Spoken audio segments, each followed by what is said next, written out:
Baik,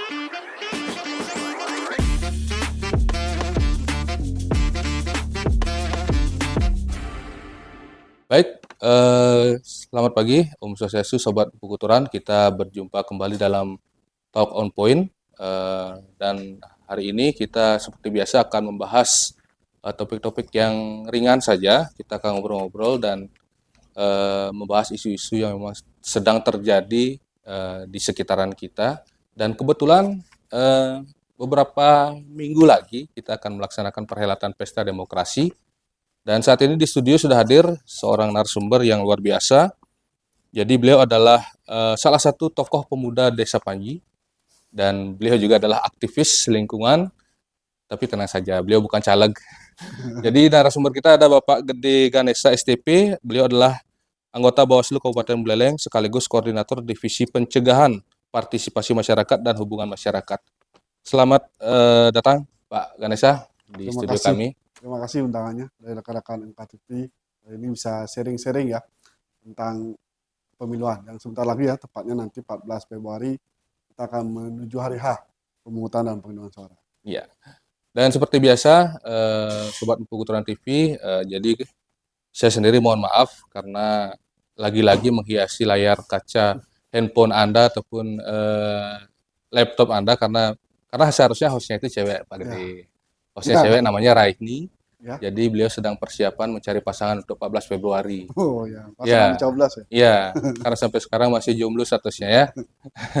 Baik, Sobat Buku Turan TV, jadi pada kesempatan kali ini kita akan berbincang-bincang yang ringan-ringan saja seputar tahapan dan juga persiapan, termasuk juga evaluasi ataupun persiapan yang dilakukan oleh Bawaslu Kabupaten Buleleng, serangkaian tugas di Bawaslu untuk melakukan pengawasan terkait dengan pelaksanaan pemilu di tahun 2024. Pak Gede, ya. Bagaimana kira-kira situasi politik di Buleleng saat ini menjelang pencoblosan di 14 Februari, Pak Gede? Ya, jadi memang kalau kita lihat dari hasil pengawasan kami di Bawaslu, sementara ini kondisi politik di Kabupaten Buleleng cukup kondusif ya. Jadi tercatat sudah hampir lebih dari 540 sekian kegiatan kampanye yang dilakukan oleh peserta pemilu, dan memang sampai hasil dari pengawasan kami belum ada dugaan pelanggaran. Begitu juga laporan-laporan dari masyarakat terkait dugaan-dugaan pelanggaran, itu memang ada beberapa yang sudah dilaporkan, diberikan informasi kepada kami, dan juga sudah kami telusuri. Itu lebih banyak memang misalnya keterlibatan perangkat desa atau ASN dalam kegiatan-kegiatan kampanye, dan itu sudah kami tindak lanjuti sesuai dengan mekanisme tata cara di Bawaslu. Selanjutnya kami memberikan rekomendasi kepada atasannya. Nah, secara umum memang kalau kita lihat kondisi kegiatan kepemiluan di Buleleng bisa dibilang ramai lancar. Ramai kegiatannya dan lancar. Astungkare sampai nanti tanggal 14 Februari kegiatan pemilu ini masih bisa kondusif. Jadi seperti itu. Ya, tadi disampaikan Pak ada laporan yang mungkin keterlibatan perangkat desa dan juga ASN. Ini kan sebenarnya rancu juga Pak ya. Di satu sisi lebih khusus ke ASN. Mereka punya hak pilih tapi dibatasi kan ya, gerak-gerak. Kalau sepengetahuan saya mungkin bisa saja sebenarnya ASN itu datang ya. Betul. Untuk menyaksikan. Dengan catatan tidak aktifkan ya, seperti dia. Betul. Sebenarnya bagaimana sih dari pola pengawasan yang dilakukan oleh Bawaslu sendiri terhadap mungkin agar ASN itu bisa tetap netral, Pak tadi? Jadi memang ASN mungkin sama seperti kita juga ya, yang di penyelenggara pemilu sama-sama memiliki hak pilih. Tidak seperti TNI Polri kan memang dibatasi atau dilarang. Iya, memang tidak memilih TNI Polri. Dan untuk itu memang penting sebenarnya kita yang memiliki hak pilih kan tahu siapa yang akan kita pilih. Iya. Sehingga mau tidak mau kita juga harus mengetahui atau melihat visi misi dari calon kita kan begitu ya. Sehingga tadi juga sudah disampaikan bahwa karena kita punya hak pilih, kita punya hak untuk mengetahui calon-calon kita, terutama visi dan misinya. Iya. Sehingga lewat kampanye kan begitu. Tetapi memang di ketentuan peraturan terkait ASN itu ada kewajiban ASN harus netral. Nah inilah yang penting dijaga oleh para ASN. Bahwa misalnya ini ASN atau PNS itu yang sering kita kenal. Tidak hanya PNS-nya ya, masuk juga P3K atau pegawai kontrak. Itu memang ada ketentuan yang mengatur wajib netral. Nah Sehingga memang ketika dia hadir dalam kegiatan kampanye, pertama dia dilarang untuk ikut aktif. Jadi hadir dan pasif. Dan kegiatan ini dilakukan di luar jam kerjanya. Oh, ada ketentuan di luar jam kerja ya? Jadi kalau jam kerja kan wajibnya mereka bekerja, bukan terpaksa. Bahkan dilarang menggunakan atribut kantornya. Iya. Jadi harus benar-benar netral. Terlebih jangan sampai memakai atribut kampanye atau partai politik. Itu yang dilarang. Dan memang ini hasil dari surat bersama antara Bawaslu, Kemendagri, Menpan RB, KSHN tentang bagaimana kita sama-sama menjaga netralitas agar jangan sampai karena ada keterpihakan tertentu dari ASN itu berdampak pelayanan pemerintah terhadap masyarakat menjadi bermasalah. Sehingga memang kita hari ini bersama pemerintah daerah terus mengeluarkan bagaimana ASN untuk bisa netral. Dalam pengawasannya tentu kami juga akan bersama rekan-rekan di kecamatan, PKD di tingkat desa itu akan menganalisa, melakukan pengawasan apakah ada ASN yang terlibat. Jikapun dia hadir, tentu kita akan membatasi untuk tidak hadir di depan panggung misalnya, tapi hadir cukup untuk melihat kegiatan dan tidak menunjukkan gestur-gestur yang berpihak. Nah, selama ini yang kita proses memang ada kendala yang bersangkutan ini menggunakan atribut pasangan calon. Sehingga itulah yang kami proses melakukan penelusuran, setelahnya kami rekomendasi kepada atasannya. Dan nanti terkait sanksinya tentu dari atasannya yang menentukan apakah sanksi berupa teguran lisan atau teguran tertulis tentu sesuai dengan ketentuan undang-undang mereka. Artinya ASN itu boleh menghadiri kampanye kan gitu, Pak Gede ya? Ya, dalam tanda kutip tentu dia tidak dilarang untuk hadir dalam, misalnya di satu wilayah dia tinggal di sana, ada kampanye, dia yang menonton, itu tidak serta-merta bisa kita langsung larang ya. Tetapi kan dia tahu diri bahwa posisinya harus netral. Karena ketika nanti dia hadir di satu calon, misalnya satu partai, tentu ada tuntutan ketika partai lain juga melakukan kegiatan yang sama, tentu dia juga harus bisa adil. Kan dia harus netral kan, harus adil di semuanya. Dan apakah itu bisa dilakukan oleh ASN tersebut kan itu yang menjadi pertanyaan. Ketika dia dengan sengaja hanya hadir satu caleg saja, tapi ketika ada lain dia abai tidak peduli kan nanti dipertanyakan apakah dia memiliki prinsip keadilan atau netral. Kan gitu ya. Sehingga itu yang kita sampaikan, sehingga kita selalu mendorong bagaimana ASN itu untuk bisa menjaga netralisme. Artinya ketika di lapangan kita juga akan berikan cegah dini lah istilahnya, agar jangan sampai menunjukkan gestur-gestur keterpihakan. Dari yang sudah mungkin laporan yang masuk, ada yang terbukti melakukan pelanggaran, Pak De? Ya, jadi memang dari laporan yang sudah kami terima, dari informasi awal masyarakat, sudah kita melakukan penelusuran, itu ada 2 ASN yang dilaporkan ya, dan sudah kita lakukan penelusuran dan juga sudah kita berikan rekomendasi kepada atasannya bahwa yang bersangkutan sesuai hasil klarifikasi kita dari bukti-bukti yang kita temukan memang ada keterlibatan mereka dalam kegiatan kampanye.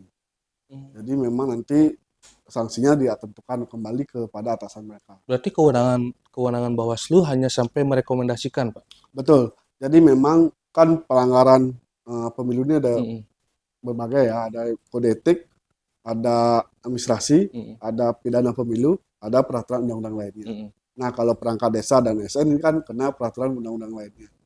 Jadi untuk peraturan undang-undang kita akan kembalikan pada atasannya. Misalnya kalau perangkat desa yang kita temukan, kita merekomendasi untuk perbekalnya untuk memberikan teguran. Jika perbekal yang kita temukan terlibat dalam kegiatan kampanye, itu kita rekomendasi ke bupati selaku atasannya. Itu juga ASN. Kecuali nanti mereka menjadi bagian tim kampanye ikut aktif, bahkan menguntungkan salah satu pihak, itu adalah pidana pemilu. Nah, itu yang prosesnya akan masuk ke sentra Gakumdu. Kami yang akan melakukan proses bersama kejaksaan dan juga kepolisian. Itu termasuk kategorinya sudah berat ya? Ya, jadi sudah ada pidana pemilu ketika dia membuat keputusan misalnya yang menguntungkan salah satu pihak, bahkan terlibat menjadi tim kampanye atau pelaksana kampanye. Pak Adi, dalam melakukan pengawasan kita ketahui sendiri bahwa personel dari Bawaslu sendiri kan sangat terbatas. Kemudian walaupun dibantu oleh Panwascam dan di bawahnya.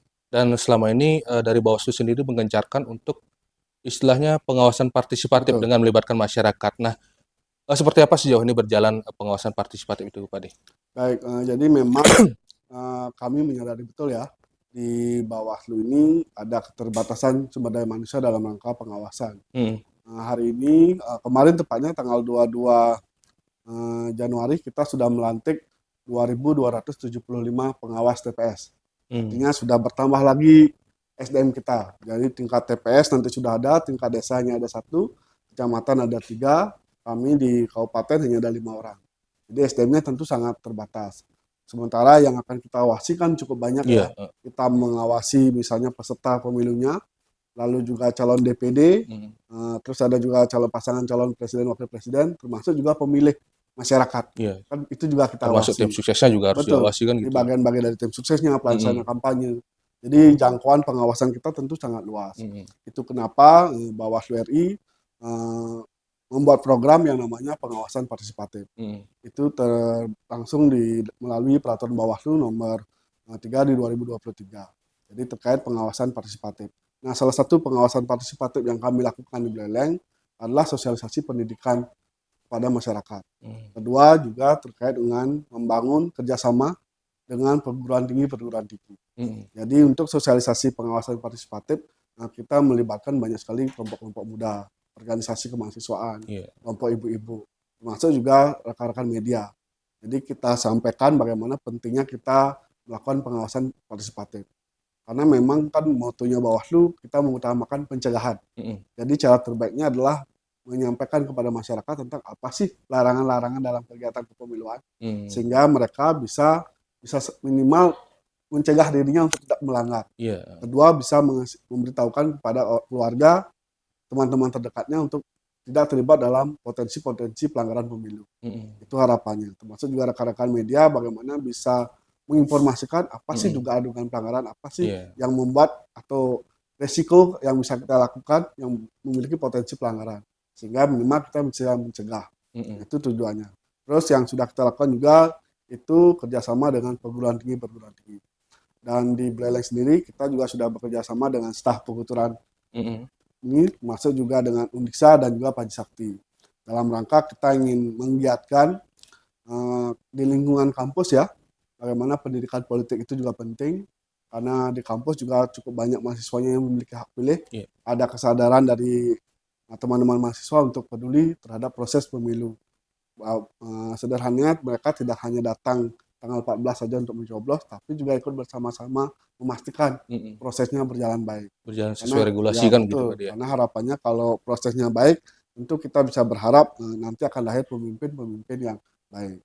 Jadi itu tujuannya kenapa Bawaslu mengejarkan atau menggelontorkan kegiatan-kegiatan sosialisasi pengawasan partisipatif, agar masyarakat sebanyak-banyaknya bisa terlibat untuk mengawasi kegiatan-kegiatan kepemiluan, termasuk juga memberikan informasi jika ada dugaan pelanggaran, misalnya ada money politik atau hal-hal lainnya yang tidak sesuai dengan ketentuan, itu bisa dilaporkan kepada Bawaslu. Karena kalau jajaran kami misalnya di desanya ada 1 orang, mengawasi cukup banyak lingkup di desa kan itu juga akan berat, sehingga sangat butuh informasi dari masyarakat. Kenapa keterlibatan masyarakat ini menjadi penting, Pak D, di pengawasan partisipatif ini?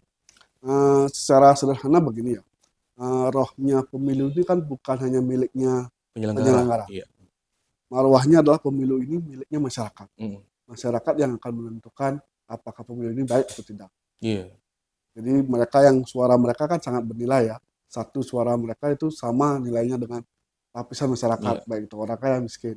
Sehingga penting masyarakat untuk terlibat langsung. Karena nanti ketika pemimpinnya baik, yang mendapat keuntungan kan masyarakatnya, bukan kami di penyelenggara pemilu. Itu kenapa penting kita melibatkan masyarakat. Karena ada kesadaran bahwa roh dari pemilu ini adalah miliknya masyarakat, dari rakyat, oleh rakyat untuk rakyat. Maka rakyatlah yang paling penting melakukan pengawasan terhadap proses pemilu ini. Kemudian berbicara kewenangan, Pak, sejauh mana sih sebenarnya masyarakat yang mungkin di luar sistem, mungkin pengawas TPS, Panwascam atau Bawaslu, kewenangan mereka sejauh mana, Pak, untuk bisa mengawasi pelaksanaan pemilu ini? Baik, jadi kewenangan mereka memang tentu ada batasannya, tidak seperti kami yang punya kewenangan. Mereka cukup bisa mengamati, menyaksikan proses tahapan pemilunya, baik itu kampanye, tahapan distribusi logistik, artinya seluruh tahapan pemilu bisa diawasi. Tapi tentu mereka tidak bisa langsung serta-merta menentukan apakah ini pelanggaran atau tidak. Sehingga pertama mereka bisa mencegah dirinya untuk tidak terlibat pelanggaran. Kedua, mereka bisa menjadi informal awal. Informan kepada awal. Bawaslu. Jadi terpenting nanti ketika mereka menemukan potensi-potensi pelanggaran, mereka menjadi pemberi informasi awal kepada Bawaslu. Mm-mm. Mekanisme pemberian informasi awal ini juga bisa disesuaikan ya, tidak Mm-mm. harus datang ke kantor, bisa via telepon, bisa langsung memberitahu pengawas TPS, langsung memberitahu PKD, atau mungkin bisa langsung datang ke kantor. Mm. Jadi mekanisme itu yang bisa dilakukan oleh masyarakat. Iya. Artinya kan melaporkan kan begitu Ya, Pak Dia. Nah, kecenderungan kekhawatiran ataupun dari ketakutan katakanlah ya, seperti itu dari masyarakat yang ketika menemukan terjadinya sebuah menemukan pelanggaran kan betul. gitu. Eh, Mungkin kekhawatiran mereka takut menjadi saksi. Ya, Artinya ketika mereka mungkin saja mereka bisa menemukan langsung pelanggaran-pelanggaran apakah itu dalam bentuk money politik, black campaign kan ya, seperti itu. Nah, bagaimana dari Bawaslu sendiri meyakinkan bahwa mereka itu aman sebenarnya, Pak De? ya. Ini memang menarik ya. Iya, Jadi fakta di lapangan sering sekali masyarakat takut datang melapor iya, karena takutnya iya, diintimidasi, hal-hal seperti itu ya. belum dipanggil Dan sebagai saksi kan gitu. betul ada ketakutan-ketakutan seperti itu. Itulah mengapa di Bawaslu punya mekanisme menerima informasi awal. Nah, Mm-mm. dari informasi awal ini masyarakat yang menyampaikan informasi tidak akan dijadikan saksi atau sebagainya. Mm-mm. Jadi informasi awal ini akan kami telusuri, maka Bawaslu lah yang akan bertindak untuk menjadikan itu sebagai laporan. Atau Mm-mm. Bawaslu lah yang menjadikan temuan istilahnya Mm-mm. dari informasi awal itu. Jadi berbeda kalau masyarakat langsung datang melapor dan dia menjadi pelapor, memang ada konsekuensi dia akan terlibat. Karena Oh secara iya, iya. material maka siapa yang melapor, siapa telapornya itu harus sudah jelas. Mm-mm. Konsekuensinya kan dia harus terlibat dalam Iya. kegiatan proses itu. Mm-mm. Baik jadi saksi maupun jadi pelapornya langsung. Mm-mm. Sesuai ketentuan. Tetapi karena ada kondisi-kondisi yang tadi disampaikan, ada ketakutan, masyarakat cukup bisa menjadi informal awal. Jadi intelnya Bawaslu lah Mm-mm. sederhana. Iya. Jadi cukup memberikan informasi, Bawaslu lah yang akan melanjutkan proses itu. Maka Bawaslu lah yang akan menjadi pelapornya. Mm-mm. Bawaslu menjadikan temuan, Bawaslu melakukan proses, Bawaslu menjadi pelapor. Sehingga tidak ada sangkut pautnya lagi dengan pemberi informasi. Artinya identitas masyarakat yang memberikan informasi itu aman ya sebenarnya Pak De ya? Aman. Hmm. Jadi karena ini hanya informasi awal, kita tidak akan menelusuri siapa ini. Kita hanya menerima informasi seperti apa, itu yang kita telusuri. Jadi Hmm. kita tidak lagi melihat siapa pemberi informasinya, di mana tinggalnya. Hmm. Tetapi memang ada di awal kita akan menanyakan apakah dia ingin pelapor menjadi pelapor langsung, apakah cukup menjadi pemberi informasi awal. Oh, ada semacam tawaran kan begitu ya Iya, Pak De? karena kan ketika orang datang tentu kita akan tanyakan, Hmm. akan disampaikan apakah dia datang melapor, apakah dia ingin memberikan informasi awal. Hmm. Jika dia melapor, maka kita akan registrasi laporannya seperti apa. Apakah ada kelengkapan material dan formilnya, siapa dilapor, kapan kejadiannya, adakah bukti. Hmm. Seperti itu prosesnya. Tetapi kalau dia hanya datang memberikan informasi, kita akan catat informasinya.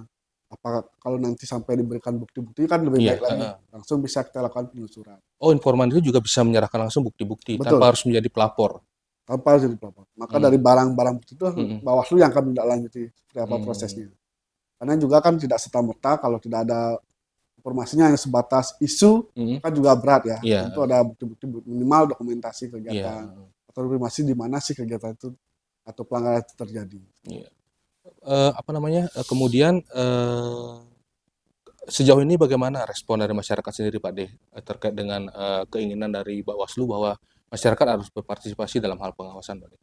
Eh, untuk saat ini memang kami menyadari belum sepenuhnya masyarakat itu terlibat, tetapi Hmm. sudah jauh lebih baik karena banyak sekali proses-proses yang kita lakukan di Bawaslu itu berawal dari informasi awal. Hmm. Artinya respon masyarakat untuk mau memberikan informasi cukup baik.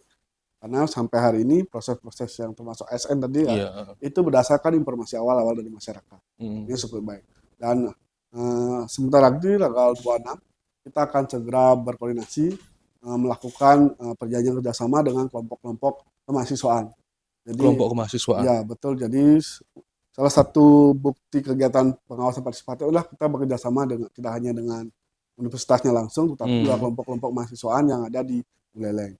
Jadi segera nanti tanggal 26 kita sudah agendakan 26 Januari ini Januari ini. kita agendakan untuk melakukan MOU bersama Hmm. dengan 4 organisasi yang ada di Buleleng. Ada Himpunan Mahasiswa Islam, lalu ada Gerakan Mahasiswa Nasional Indonesia (GMNI), ada GMKI dan juga KMHDI. Mhm. Nah, harapannya melalui kolaborasi ini, kerjasama ini, semakin menguatkan peran masing-masing bahwa sekarang ini kan kita ketahui ya, dominasi daftar pemilih tetap kita itu adalah anak-anak muda. Iya. Maka kami percaya dengan melibatkan anak-anak muda langsung, minimal bisa saling menginformasikan tentang potensi pelanggaran yang ada di lapangan, seperti apa diberikan informasi, Mhm. termasuk juga bisa sama-sama saling mencegah. Mhm. Jadi jangan sampai anak-anak muda mau dibayar oleh uang hanya untuk datang ke TPS, Iya. tapi atas kesadaran masing-masing bahwa dia punya hak, dia ingin menentukan siapa pemimpinnya, untuk itu ya dia datang ke TPS. Mhm. Jadi seperti itu harapan. MOU ini kan ada legal formal, Pak De. Apakah tugas mereka hampir sama dengan katakanlah pengawas TPS atau pengawas Nah, yang lainnya? tidak. Jadi memang kan batasannya berbeda ya. Mhm. Artinya memang ketika kami melakukan MOU, tugas mereka adalah ikut bersama-sama Mhm. untuk melakukan sosialisasi pengawasan partisipatif. Iya. Termasuk juga dalam rangka nanti ketika kami butuh SDM mereka untuk melakukan kegiatan-kegiatan, misalnya sekolah kader pengawasan partisipatif, Mhm. maka mereka lah yang akan utama kita libatkan. Mhm. Jadi seperti itu, tidak hanya jadi tidak bertugas sama seperti kami melakukan pengawasan langsung, Iya. mencatat, membuat formulir hasil pengawasan, tidak seperti itu. Mhm. Jadi perannya hanya untuk membantu kami dalam rangka menyebarluaskan informasi tentang bagaimana pentingnya pengawasan partisipatif. Iya. Baik Sobat Buku Turan TV, seperti yang disampaikan Pak Gede Ganesa tadi, jadi peran serta masyarakat sangat diperlukan untuk melakukan pengawasan. Jadi tidak usah takut ketika menemukan mungkin kategori sebuah pelanggaran bisa didokumentasikan kan gitu Pak dia. Ya, Artinya sifatnya hanyalah informasi informasi. kepada Bawaslu. Jadi tidak akan disangkut pautkan apakah dipanggil sebagai saksi, kecuali memang langsung sebagai pelapor kan gitu Pak Betul. dia. Nah, Pak De, kegiatan pemilu kan tidak hanya secara langsung tatap muka, tapi sekarang juga ada di ranah digital, Ya, media sosial, dan sebagainya. Nah, bagaimana pengawasan di dalam hal bidang teknologi itu Pak dari Bawaslu Buleleng? baik. Jadi memang sekarang ini, apalagi kemarin ya, tanggal 21 sudah diberikan ruang oleh KPU kepada peserta pemilu untuk melakukan kampanye-kampanye secara teknologi, baik Mhm. media cetak, Iya. online, ataupun media sosial. Dan itu sudah mulai bisa dilakukan. Mhm. Dan memang kami pun sudah mulai melakukan pengawasan. Pertama, kami telah membentuk tim cyber. Mhm. Secara internal kami membuat tim cyber baik dari tingkat pusat sampai tingkat kabupaten Mhm. untuk melakukan pengawasan-pengawasan di media sosial terutamanya. Mhm. Dan memang fokus kita kepada akun-akun yang telah didaftarkan oleh peserta pemilu di KPU. Jadi kan yang berhak melakukan kegiatan kampanye kan akun-akun resmi yang Oh, telah sekarang didaftarkan. harus mendaftarkan akun resmi ya? Jadi sesuai ketentuan di PKPU, Mhm. aturan KPU bahwa partai politik dapat berkampanye di media sosial melalui akun-akun resmi mereka. Jadi Hmm. mereka wajib bisa menyetorkan akun-akun maksimal itu sampai 20 akun untuk satu partai. Oh. Tapi di lapangan memang belum semua atau tidak semua mendaftarkan banyak ya, hanya Iya. akun resminya saja satu Hmm. didaftarkan. Itu sudah kita mulai kontrol, kita lihat apakah ada dugaan-dugaan pelanggaran dalam rangka postingan-postingannya. Nah, terkait banyaknya media sosial, kan kami juga mendorong masyarakat itu sama-sama melakukan Iya. pengawasan. Jika ditemukan misalnya ada akun-akun bodong, akun tidak resmi yang berkampanye, terutama kalau kampanyenya itu misalnya kampanye negatif Mhm. atau kampanye yang bersifat sara, Iya. itu bisa dilaporkan ke Bawaslu. Nanti tentu Bawaslu tidak serta-merta langsung bisa mengeksekusi ya, tapi karena prosesnya nanti kami akan sampaikan ke Badan Cyber di TNI atau di Polri Mhm. terkait bagaimana kita bisa memblokir akun-akun tersebut. Nah, kalau akun-akun yang resmi yang sudah dilaporkan itu melakukan kampanye negatif, Mhm. itu kita proses. Jadi nanti kita bisa berkoordinasi dengan KPU lalu memanggil pemilik akun, itu bisa ada pelanggaran administrasi bahkan pidana pemilu. Iya. Seperti itu. Tetapi kalau akun-akun yang tidak terdaftar secara resmi, itu nanti kami akan bekerjasama dengan kami juga sudah bekerjasama dengan Kominfo, Oh iya. dengan kepolisian untuk bagaimana kita menangkal akun-akun yang tidak resmi tersebut yang melakukan kampanye-kampanye hitam. Artinya Bawaslu sendiri juga ranahnya sampai ke media sosial kan gitu, Pak? Betul. Hmm. Jadi memang pengawasan kita kan masuk juga karena harus disadari sekarang kan banyak Iya. kampanye yang dilakukan di media sosial. Tetapi fokus kami pada akun-akun yang dilaporkan atau disampaikan oleh peserta pemilu kepada KPU. Hmm. Itu Sejauh media. mana nanti Pak De ketika ditemukan sebuah katakanlah pelanggaran dalam media sosial, apakah itu akan didalami dan ditindaklanjuti sebagai sebuah pelanggaran pelanggaran pelaksanaan pemilu atau gimana? Atau hanya sebatas pemblokiran akun saja, Pak? Kalau akun-akun resmi Hmm, yang sudah didaftarkan, tentu prosesnya bisa berlanjut ya, hmm, sampai dugaan pelanggaran. Nah, sejauh mana informasi yang disampaikan di media sosial tersebut, apakah memang ada unsur pidananya, hmm, ataukah hanya unsur administrasinya. hmm. Kan kita nanti menganalisa. Kalau pidana, maka kita akan melanjutkan ke proses sentra gakumdu Iya, bersama kejaksaan dan kepolisian. Sejauh mana apakah pasal-pasal dilanggar, tentu akan dilakukan kajian. Jika memang hasilnya nanti melanggar, maka tentu bisa diblokir atau dihapus akun tersebut. hmm, Atau bisa yang pengguna akun bisa kita laporkan diproses lebih lanjut, kan hmm, begitu ya. Tapi kalau akun-akun yang tidak resmi, batasan kami tentu tidak se apa namanya kewenangannya sebesar akun-akun yang resmi yang hmm, memang sudah dilaporkan. Akun-akun yang tidak resmi ini tentu hanya sebatas kami bisa mengajukan nanti kepada Facebook sendiri misalnya, kepada Meta hmm, untuk memblokir akun tersebut atau menghapus postingan-postingannya. Jadi iya. sebatas itu. Iya. Sejauh ini ada kendala nggak Pak dalam di konteksnya di teknologi? Karena kan memang eh, kesulitannya mungkin ketika sekarang kan mudah sekali diakses media sosial. Belum lagi akun itu belum tentu akun yang Resmi itu ya, resmi atau betul, akun akun asli, asli itu bisa asli. saja akun bodong yang memang sengaja dibuat untuk menjatuhkan. Ya. Nah, kendalanya gimana Pak? Jadi memang pertama kita mengalami kendala yang cukup besar Hmm, terkait SDM ya. Jumlah SDM kami sangat terbatas untuk hmm, setiap hari bisa mengecek iya, media-media sosial ya. Jadi memang itu kami sadari ada keterbatasan. Untuk hmm, itulah penting tadi kita menyampaikan ada pengawasan partisipatif iya, dari masyarakat seperti apa. Kalau kami memang setiap hari hanya mengecek postingan dari akun-akun resmi saja. hmm, Apakah ada unsur-unsur yang melanggar ketentuan atau tidak.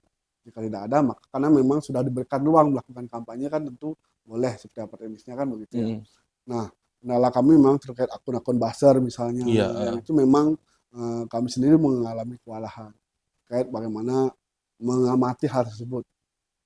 Jadi penting sekali kami berharap nanti masyarakat mau memberikan informasi jika ada akun-akun seperti itu. kembali Tentu lagi kan partisipasi ya masyarakat yang betul. dibutuhkan ya. Makanya paling penting itu partisipasi masyarakat untuk Hmm, bisa menginformasikan kepada Bawaslu.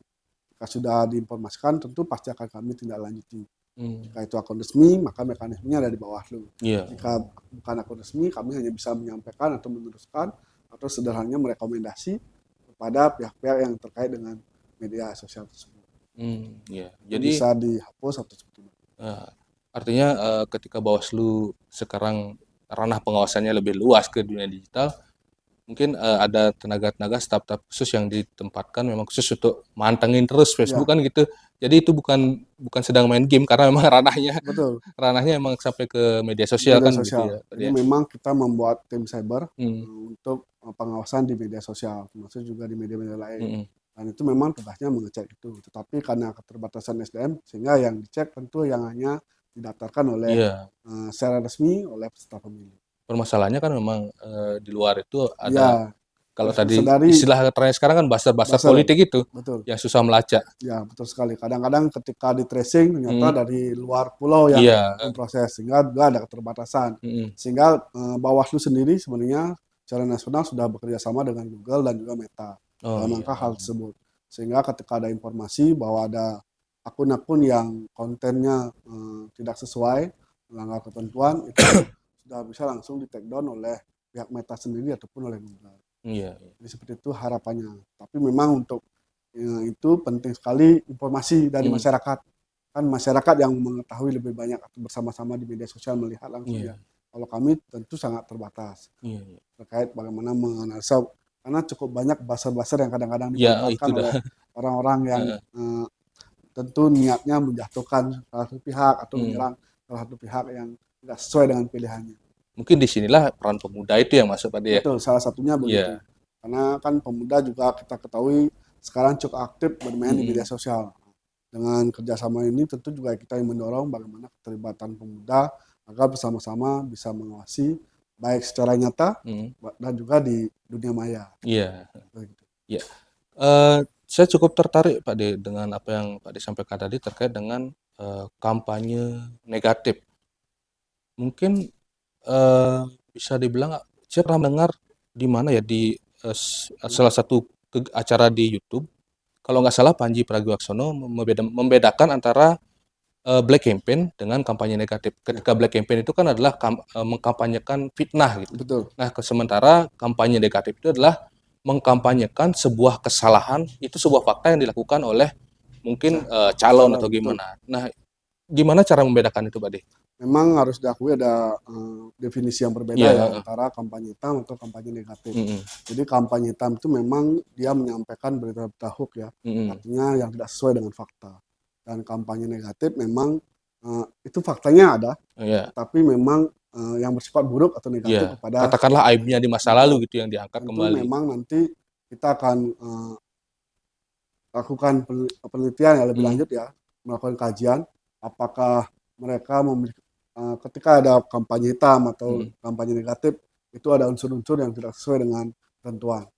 Jika dia masuk sampai ada sara, mhm. menjelekkan, kan jelas ya di undang-undang bahwa kita tidak boleh kampanye menjelek-jelekkan. Oh iya. Kan ada ketentuan Mhm. seperti itu. Ketika Walaupun fakta yang Nah, disampaikan jadi gitu. memang nanti sejauh mana fakta yang disampaikan, sejauh mana keburukan yang disampaikan. Tentu kan harus dianalisa lebih lanjut lagi oleh Hmm, yang memiliki ahli di bidang itu. iya. Tapi jika ada laporan ada kampanye negatif, tentu akan kami proses. Tetapi hasilnya kan kembali nanti disentralkan dulu seperti apa. Apakah dari hasil kajian memang kampanye negatif itu memenuhi unsur-unsur yang dilarang oleh undang-undang. Sejauh Mhm. mana seperti apa kan tentu akan proses. Tentu tidak serta-merta ketika disampaikan langsung kita vonis itu melanggar. Jadi ada Iya, proses yang kami lalui di Mabes. iya. Jadi, mungkin, Sobat Buku Turan, sekarang ini kan banyak sekali broadcast-broadcast Betul, pesan yang masuk ke WA itu sampai-sampai antara paman dan bibi, grup keluarga pun berbeda pendapat, saling saling kirim, betul, eee, kabar yang memang belum tentu kebenarannya kan betul, gitu. Jadi stop dululah, stop betul, dulu menyampaikan istilah sekarang saring sebelum di-sharing kan gitu ya, Pak, de, betul. ya? Heeh. Penting sekali sebenarnya kita bisa sama-sama menyaring informasi terlebih dahulu Mmm, sebelum kita bisa men-sharing informasi mhm, tersebut. Dan ini penting sekali ya bahwa eh, rekan-rekan misalnya ketika di media sosial menemukan informasi-informasi tentu harus mengecek fakta terlebih dahulu apakah informasi itu benar atau tidak sebelum nanti informasi itu dibagikan seperti itu ya. mmm. Cuma kadang-kadang memang banyak masyarakat ketemu judul saja sudah langsung Iya, membagikan. apalagi media sekarang kan clickbait itu istilahnya, Betul. iya. Dan tentu ada potensi jika yang membagikan ketika yang dibagikan adalah sesuatu yang tidak benar dan dilaporkan kan bisa tersangkut paut jadinya. Yang membagikan pun bisa kena kan gitu, Pak, Betul. ya? Sehingga memang kita berharap masyarakat bisa lebih hati-hati bermain di media sosial. Iya, jadi itu mungkin khusus untuk paman saya tuh yang sering nge-share berita-berita yang belum tentu benar itu. Betul. Bahkan kadang kalau di media sosial tuh termasuk ASN pun kan bahkan dilarang like, memberikan komentar Oh, me-like di pun betul, bisa kena? betul. Jadi Mmm, sudah ada di surat bersama mhm, di kementerian baik itu Menpan RB, terus ada juga Permendagri. Di sana tentukan bahwa kalau ASN itu kedapatan like dan memberikan komentar komentar, heeh. pada akun-akun yang berkampanye itu bisa diproses. Walaupun nanti sanksinya kan kembali ke atasannya, Iya, sejauh mana atasannya memberikan sanksi, apakah cukup berat, ditegur mhm, atau berat. mhm, Sejauh mana nanti kan tergantung ke atasannya. Tapi jika kami menemukan atau masyarakat menemukan ada ASN yang kedapatan memberikan like atau komentar pada kegiatan postingan-postingan yang sifatnya kampanye, mhm, itu tentu bisa diproses. iya. Baik, Pak, De, sebelum kita lanjut, Pak, De, saya ingin menyampaikan sebuah informasi yang cukup menarik bagi Sobat Buku Turan yang menyaksikan kegiatan ini. Jadi ini saatnya kita ngerjain editor, Pak De, karena editor di Kuturan TV ini canggih-canggih ini. Jadi dari sini bisa keluar rapi, hebat-hebat ini. Jadi informasi saya sampaikan bahwasanya Sekolah Negeri Empu Kuturan Singaraja melaksanakan penerimaan mahasiswa baru untuk tahun 2024 ini. Jadi pendaftaran bisa dilakukan secara online dan informasi-informasi yang lengkapnya bisa diakses di berbagai media sosial yang dikelola oleh Sekolah Negeri Empu Kuturan Singaraja. Untuk linknya nanti bisa dilihat di sini. Jadi biar editornya ada kerjaan. Ini, oke, oke Pak De ya. Jadi siapa tahu nanti Pak De punya saudara, paman, ponakan Siap, atau yang ingin kuliah bisa siap. di sini karena prodi kita cukup banyak Ya, ini. Jadi ada berbagai pilihan. Oke lanjut Pak De. siap. Dalam proses pengawasan sekarang pelaksanaan kampanye yang cukup mengganggu saya secara pribadi nih Pak De. Pemasangan alat peraga Pak De, Betul, alat peraga kampanye yang terkesannya sih semraut sekali Pak De. betul. Apakah memang tidak ada aturan-aturan di mana seharusnya memasang? atau boleh sembarangan aja Pak De? Baik, terkait alat peraga ya. Iya. Jadi memang metode kampanye tidak hanya pertemuan tatap muka, Mm-mm. pertemuan terbatas, dan salah satunya memang diberikan ruang kepada peserta pemilu Mm-mm. untuk berkampanye melalui alat peraga kampanye atau kita sebut APK, ada Iya. billboard, baliho dan sebagainya. Iya. Termasuk juga bisa melalui bahan kampanye. Mm-mm. Jadi ukurannya seperti kecil yang Iya, stiker, stiker brosur itu kan gitu ya. brosur seperti itu. Dan memang itu sudah diatur ketika tahapan kampanye dimulai dari 28 November, Mm-mm. itu sudah bisa mulai dilaksanakan Mm-mm. sampai nanti tanggal 10 Februari, batas akhir Iya. pelaksanaan kampanye. Dan memang untuk ketentuan kali ini sedikit berbeda dengan pemilu 2019. Mm-mm. Kalau di pemilu 2019 itu KPU menentukan titik-titik atau zona-zona pemasangan alat peraga. Iya. Misalnya di setiap desa diberikan ruang 5 titik zona untuk pemasangan alat peraga kampanye. Mm-mm. Nah, berbeda di tahun 2020, pemilu 2024 ini, KPU memang tidak mengatur zona. Oh, tidak mengatur zona. Jadi bahwa KPU memang Pantas. tidak membuat zonanya. Mm-mm. Yang diatur adalah larangannya, di mana titik yang dilarang dipasang alat peraga. Mm-mm. Itu yang diatur oleh KPU melalui keputusan KPU-nya. Jadi misalnya yang titik-titik dilarang adalah tempat pemerintah, tempat Sekolah kan pendidikan, gitu ya. tempat ibadah. Tempat ibadah. Itu yang dilarang Mm-mm. sesuai dengan ketentuan PKPU maupun undang-undang. Mm-mm. Jadi hanya itu yang diatur oleh KPU. KPU. Jadi tempat-tempat yang dilarang. Selebihnya tentu Bebas kan gitu. karena tidak ada ketentuan yang Iya. mengatur ya, dan memang ruang untuk berkampanye diperbolehkan. Mm-mm. Tetapi sebenarnya tidak serta-merta ya. Mm-mm. Jadi ketika dipasang di ruang-ruang pribadi atau ruang-ruang swasta harus ada izinnya. Iya. Minimal dari pemilik rumah atau pemilik lahan pribadi tersebut, apakah diberikan izin atau tidak. Jika misalnya yang bersangkutan merasa keberatan, tentu bisa disampaikan ke Bawaslu atau nanti ke KPU. Karena KPU yang sebagai penyelenggaranya. Nah, dari kami tentu akan menganalisa. Nanti jika memang ada keberatan dari yang bersangkutan, kita akan sampaikan ke KPU, nanti dari KPU menyampaikan kepada peserta pemasang tersebut untuk bisa ditertibkan. Kalau tidak, memang nanti kami akan menyampaikan rekomendasi kepada KPU dan KPU merekomendasi kepada pemerintah daerah untuk ditertibkan. Jadi memang kita didorong sementara untuk melakukan upaya-upaya pencegahan, komunikasi. Jadi ketika ada informasi kita langsung koordinasikan dengan partai politiknya langsung untuk bisa ditertibkan secara mandiri. Sehingga memang nanti kalau pemerintah daerah yang menurunkan kan bisa sampai rusak APK-nya. Tapi kalau yang bersangkutan sendiri menurunkan kan bisa diatur agar tidak rusak sehingga bisa cukup dipindahkan di tempat yang sesuai. Itu harapannya. Jadi memang di Buleleng sudah lebih dari hampir 2.000-an lebih ya yang sudah terpasang. Kami sudah merekomendasi hampir 1.000 lebih alat peraga yang terpasang tidak sesuai dengan ketentuan. Misalnya tempat-tempat umum, tempat ibadah. Nah, untuk tempat-tempat umum, tempat ibadah memang sudah langsung segera bisa dipindahkan oleh para pemasang. Yang banyak sekarang kan juga di pohon-pohon yang ditempel, di pohon, di tiang-tiang listrik, dipaku. Secara ketentuan itu juga memang melanggar. Dan kita sudah merekomendasi karena Bawaslu dan KPU tidak punya kewenangan untuk menurunkan langsung. Kita hanya punya kewenangan untuk merekomendasikan. Jadi yang mengeksekusi nanti dari pemerintah kan itu ya? Pemerintah daerah mungkin dalam hal ini Satpol PP dan Kesbangpol yang punya ranah. Tapi tentu kita berharap rekan-rekan partai politik juga secara mandiri mau menertibkan. Sebelum nanti masa tenang di tanggal 11, 12, 13, tidak nanti pasti pemerintah daerah yang akan turun tangan menertibkan semuanya. Resikonya memang ketika ditertibkan oleh pemerintah daerah tentu tidak bisa dipastikan APK-nya masih utuh atau tidak. Kan begitu ya. Tapi kalau yang bersangkutan sendiri kan bisa dipastikan masih tak utuh APK-nya. Karena Pak De, ini pandangan saya pribadi memang cukup mengganggu sekali untuk pemasangan alat peraga kampanye. Memang semeraut, mungkin bisa sampai di Balai Banjar itu, sampai sekarang di sawah-sawah banyak sekali alat peraga kampanye. Mungkin itu salah satu alasan burung-burung sekarang nggak ke sawah karena terlalu banyak pilihan kan gitu. Jadi kalau ini hanya saran aja sih, ketika nantinya menjadi sebuah perbaikan, mungkin dari penyelenggara bisa menyiapkan setiap dapil itu zona-zona di mana harusnya memasang APK, jadi tidak mengganggu estetika lagi dan malah terlihat kumuh. Kadang-kadang kan yang sudah robek itu dibiarkan, itu masalahnya. Memang kita akui ya, jadi kondisi kali ini memang sedikit berbeda. Dan tentu KPU karena memang secara penuh teknisnya dari KPU yang punya prosesnya.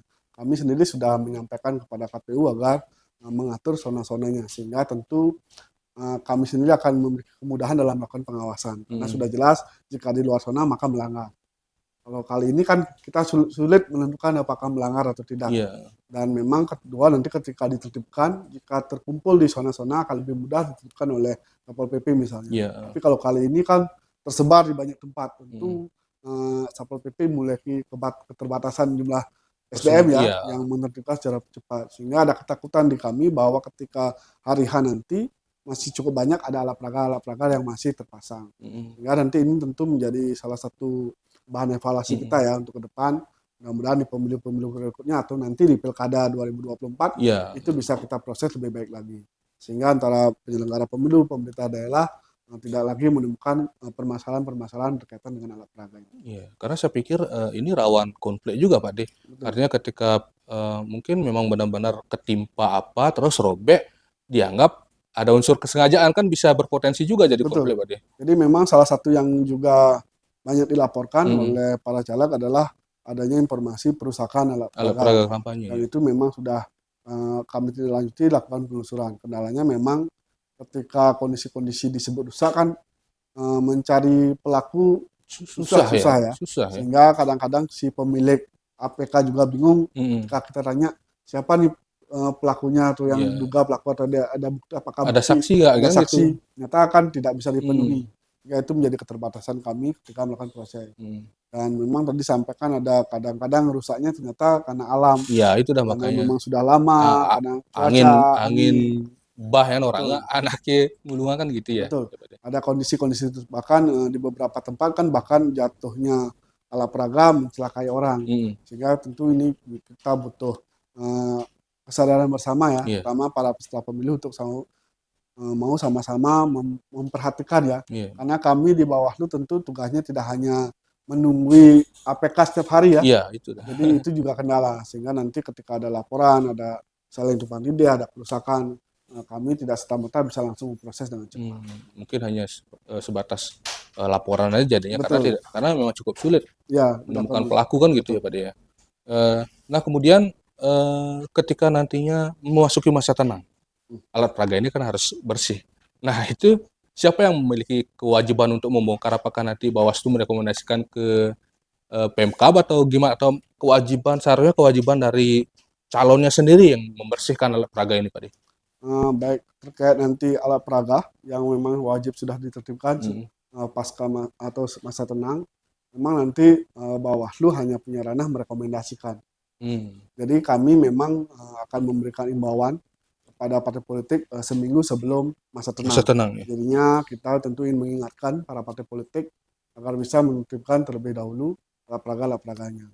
Jika memang tidak ditertibkan sampai pada masa tenang, maka kami akan menyampaikan kepada KPU. Nah, secara ketentuan KPU akan berkoordinasi dengan pemerintah daerah. Ini seperti apa? Apakah nanti langsung melibatkan Satpol PP atau seperti apa? Dan memang nanti kita akan sama-sama turun langsung dari Bawaslu, KPU dan juga pemerintah daerah sama-sama menertibkan. Dan mudah-mudahan ini prosesnya bisa cepat. Maksud nanti juga kita bisa melibatkan kasih terantip atau tantip di kecamatan, sehingga jangkauannya bisa lebih luas, sehingga yang ada dari desa-desa juga bisa segera kita tertibkan. Termasuk nanti juga dibantu oleh pihak-pihak desa ya, misalnya kan nanti di TPS tersebut akan ada linmas yang ikut berjaga, sehingga APK yang masih terpasang dekat-dekat dengan TPS juga bisa segera ditertibkan oleh linmas-linmas yang ada di desa. Kan fokusnya nanti di setiap TPS itu harus netral, harus benar-benar netral. Jadi itu yang diutamakan nanti oleh pihak KPPS di desa, bagaimana memastikan di sekitar TPS-nya itu tidak ada atribut-atribut yang masih terpasang. Dan mungkin memang ada kendala-kendala yang mungkin terpasang di pohon, di daerah atas. Tapi jika kita juga menyadari ya, itu ada keterbatasan untuk menertibkan secara penuh APK tersebut. Sejauh ini sih dari berbagai pengalaman pelaksanaan perhelatan pemilu, pilkada ataupun pileg dan pilpres, jarang ya Pak De ada calon atau tim sukses yang dengan kesadaran sendiri untuk membuka kan gitu Pak De ya. Ya harus diakui ya. Bukan tidak ada tapi jarang, tapi betul. Saya tidak menemukan sih. Memang harus kita akui seperti itu karena memang rata-rata peserta pemilu punya ongkos pasang, Iya, tidak tapi punya lupa ongkos bongkar. menentukan ongkos bongkarnya, sehingga dengan terpaksa Mhm, didiamkan saja. Untuk itu memang mau tidak mau kita penyelenggara pemilu dan pemerintah daerah harus bekerja keras untuk memastikan tidak ada APK yang masih terpasang. iya, Dan mudah-mudahan ada keterlibatan masyarakat juga yang bisa memberikan informasi, termasuk juga pemerintah sampai tingkat desa mau ikut terlibat bersama-sama kita menertibkan sehingga di hari H nanti tidak ada lagi alat peraga yang masih terpasang. iya. Pak De, kembali ke mungkin, dalam hal pengawasan Pak De, artinya kan ketika pengawasan partisipatif ada semacam laporan awal, informasi awal dari masyarakat kan gitu, dari pemuda dan sebagainya. Nah, dalam bentuk, transparansi Pak De, sejauh mana mungkin dari Bawaslu sendiri akan membuka bahwa apa yang menjadi informasi dari masyarakat masyarakat itu memang benar-benar ditindaklanjuti oleh Bawaslu Pak De? Ya, jadi memang dari informasi awal yang Mhm, diterima oleh Bawaslu dari masyarakat, tentu kita akan mengkaji dulu ya, mhm, sejauh mana informasi itu benar atau mhm. tidak. Dan memang beberapa kali kita akan menyampaikan balik kepada si pemberi informasi, Iya, apakah dia punya bukti lain atau iya, ada heeh, saksi lain. Jika memang buktinya terbatas, sampai ketika kita melakukan penelusuran tidak bisa terlanjut, kita sampaikan ke yang bersangkutan bahwa memang tidak bisa mhm, ditindaklanjuti karena memang kekurangan bukti atau lainnya. iya, Tetapi jika memang ada informasi awal cukup bukti dan bisa kita lakukan penelusuran, itu kita langsung proses. mhm, Dan hasil rekomendasinya kita langsung pasang di pengumuman Bawaslu bahwa mmm. dari informasi awal ini sudah kita lakukan proses lanjutan bahkan sampai di rekomendasi seperti itu. Iya, artinya, memang akan, kalau istilahnya kan di-publish seperti itu ya, Pak, ya? Betul. Sejauh mana itu dilanjut apakah memenuhi syarat atau tidak untuk diproses kan itu, Pak, ya? Betul. Jadi informasi awal akan kita langsung sampaikan ya. Mhm, Tapi yang sudah berproses langsung kita publish hasilnya seperti apa mhm, sehingga diketahui oleh masyarakat bahwa ada pelanggaran dugaan pelanggaran seperti apa dan prosesnya sudah sampai sejauh mana. mhm. Seperti itu. Ya, setelah 14 Februari, kita akan mungkin menemukan hasilnya, Pak, tapi pertanyaannya adalah jika memasuki, putaran kedua, apakah tahapannya masih sama, Pak, nanti ke depannya? Apakah kembali akan ada pemasangan alat peraga untuk Kembali. Jadi mhm, memang nanti setelah hasil putaran pertama mhm, dilakukan rekapitulasi mhm. dan untuk pasangan calon tidak ada yang memenuhi syarat 50 plus 50+1, 1 ya, iya, heeh, sehingga akan dilakukan proses putaran kedua. mhm. Nah, putaran kedua nanti akan dimulai di bulan Juni dan Juli. Juni dan Sehingga Juli, ada diberikan waktu juga untuk pasangan yang ingin melakukan putaran kedua itu untuk melakukan kampanye. mhm, Batasnya sampai hanya sebulan, tidak sekarang kan 3 bulan ya, iya, 3 bulan. Nanti hanya diberikan waktu sebulan untuk melakukan proses kampanye. mhm, Jadi akan ada kampanye kembali, terus nanti Bawaslu, KPU dan Bawaslu akan merekrut tenaga ad hoc kembali sampai tingkat TPS. Nanti akan dilakukan pemungutan ulang khusus untuk PPWP, Presiden dan Wakil Presiden. Jadi mmm, tahapannya mulai dari tahapan kampanye, lalu ada penghitungnya. iya, Sehingga lebih pendek lagi ya, tahapan mhm, kampanye lebih sedikit. Nanti kan kembali nanti kita lihat hasilnya ya, iya, apakah berlanjut di putaran kedua atau tidak. Tapi tahapannya akan sama mungkin. Jadi tahapan penyediaan logistik juga dari KPU yang harus iya, menyediakan logistik untuk yang putaran mhm, keduanya. Lalu peserta pasangan calon diberikan ruang untuk melakukan kampanye sampai nanti ada proses penghitungan di bulan Juli. iya. Baik, menarik sekali perbincangan kita, seputar pengawasan partisipatif seperti apa yang disampaikan oleh Pak, Gede Ganesha tadi bahwa peran peran serta dari masyarakat khususnya generasi milenial dan generasi Z sangat dibutuhkan. Eee, Mungkin sebagai closing statement Pak Ya, De, kira-kira apa harapan dari Pak De sendiri terkait dengan pelaksanaan pemilu secara umum dan kemudian bagaimana bisa peran serta masyarakat meningkat untuk melakukan pengawasan Pak De? baik. Jadi tentu kami sangat berharap bagaimana nanti pemilu 2024 ini dapat berjalan dengan baik Mhm, dan kondusif dan adil untuk semuanya. Untuk itu tentu kami sangat-sangat berharap partisipasi masyarakat, terutama para generasi milenial ya. iya, heeh, Karena kondisi sekarang pemilih kita itu didominasi oleh pemilih anak-anak muda. iya, Kalau di Buleleng sendiri itu hampir lebih dari 58% adalah eh, pemilih dari usia 40 ke bawah. mhm, Sehingga yang paling berkepentingan terhadap hasil pemilu ini adalah masyarakat. iya, Maka mau tidak mau masyarakat harus terlibat dalam memastikan prosesnya berjalan baik. iya, Kalau prosesnya berjalan baik, pastungkali kita bisa berharap pemimpin yang dilahirkan itu adalah pemimpin-pemimpin terbaik untuk Indonesia. iya. Sebelum saya tutup mungkin Pak D dari Bawaslu sendiri punya target nggak berapa partisipasi pemilih untuk di tahun ini? Tentu secara target tentu tanggung jawabnya ada di KPU ya KPU sebenarnya, ya, iya. karena KPU yang memiliki peran melakukan sosialisasi Mhm, pada masyarakat untuk mau memilih. Target kita di Bawaslu adalah bagaimana mencegah sebanyak-banyaknya terjadinya terjadinya pelanggaran pelanggaran dan di konflik ya, pemilu heeh. 2024. Demikian. Ya, baik terima kasih Sobat Buku TV. Jadi itu perbincangan kita pada hari ini dan semoga apa yang disampaikan oleh narasumber yang hadir yang sangat luar biasa ini bisa menginspirasi teman-teman semua dan bisa ikut berpartisipasi untuk mensukseskan pelaksanaan pemilu tahun 2024. Terima kasih.